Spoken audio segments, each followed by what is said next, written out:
The old wooden porch creaked beneath my feet as I rocked slowly in my chair, staring at the fields that stretched beyond the horizon. This was the home where I had spent my entire life, where I raised my boy, where I worked the land with my bare hands, and where I watched my beloved wife take her last breath. My name is Thomas Whitaker, though most people in town simply call me Grandpa Tom. For 45 years, this farmhouse was my pride, my comfort, and my legacy.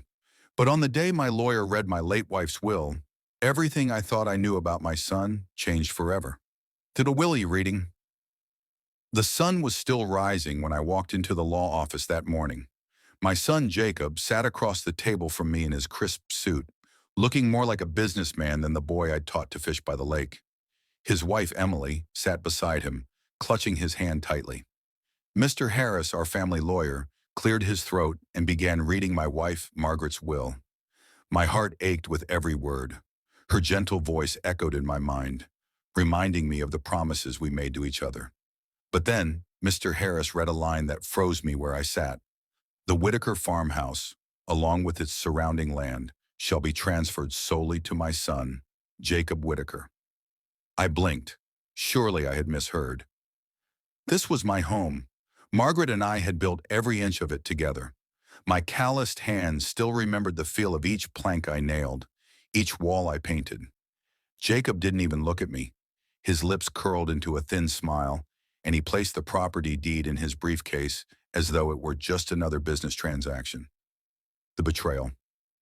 That night, Jacob showed up at the farmhouse. The air was heavy, the way it gets before a storm. "Dad," he said flatly, "Emily and we've decided it's best if you move out. We're thinking of renovating the place, modernizing it." I stared at him. "Move out? Son, this is my home. Your mother and He cut me off. "It's mine now. That's what the will says.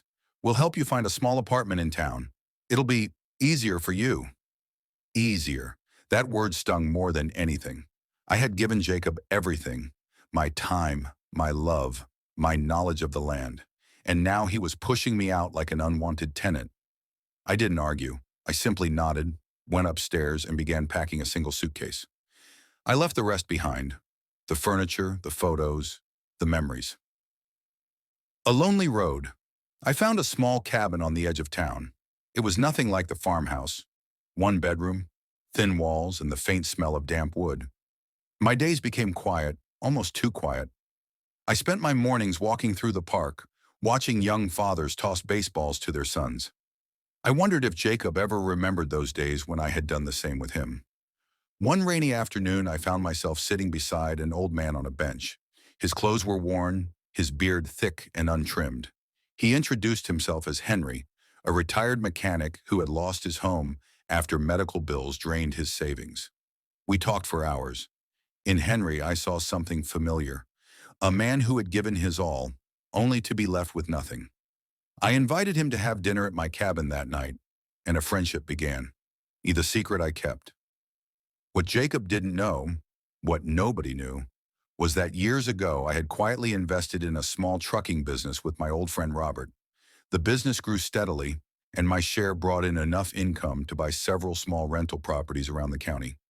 I had kept this a secret, partly out of habit, partly because I wanted Jacob to learn the value of hard work instead of expecting handouts. Every month, the rent from those properties went straight into a separate account. I never touched the money. I didn't need to. My modest life in the cabin cost me little. The fall of my son. 3 years passed before I saw Jacob again. When he finally knocked on my cabin door, he looked like a shadow of the man he used to be. His eyes were hollow, his suit wrinkled, his hands trembling. "Dad," he began, his voice breaking, I need help." He told me the farmhouse renovation had gone over budget. Then his business ventures failed. Debts piled up, and the bank was now taking the farmhouse, the very home he had taken from me.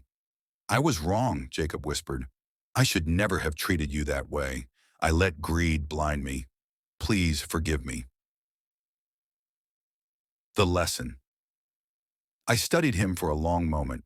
My heart wanted to be angry, but I saw the boy I had raised, the one who used to run barefoot through the fields chasing fireflies. I went to my desk, opened a drawer, and pulled out a thick envelope. Inside was the deed to one of my rental houses, a comfortable, fully paid-for home in town. I handed it to him along with a letter I had written months earlier, never knowing if I'd ever give it to him.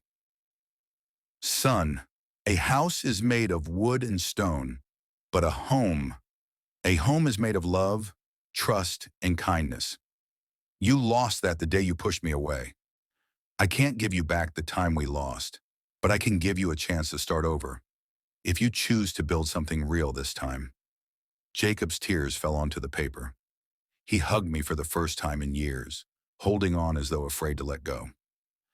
Epilogue. Today, Jacob visits me every Sunday. We sit on my porch, not the old farmhouse porch, but a new one we built together outside my cabin. We drink coffee, talk about life, and sometimes just sit in silence, watching the sunset. The farmhouse is gone now, sold to strangers, but I learned something important. Houses can be taken, land can be lost, but love, when it's real, will always find its way back, even after years of silence. And that is the truth my son never knew, until life taught it to him the hard way.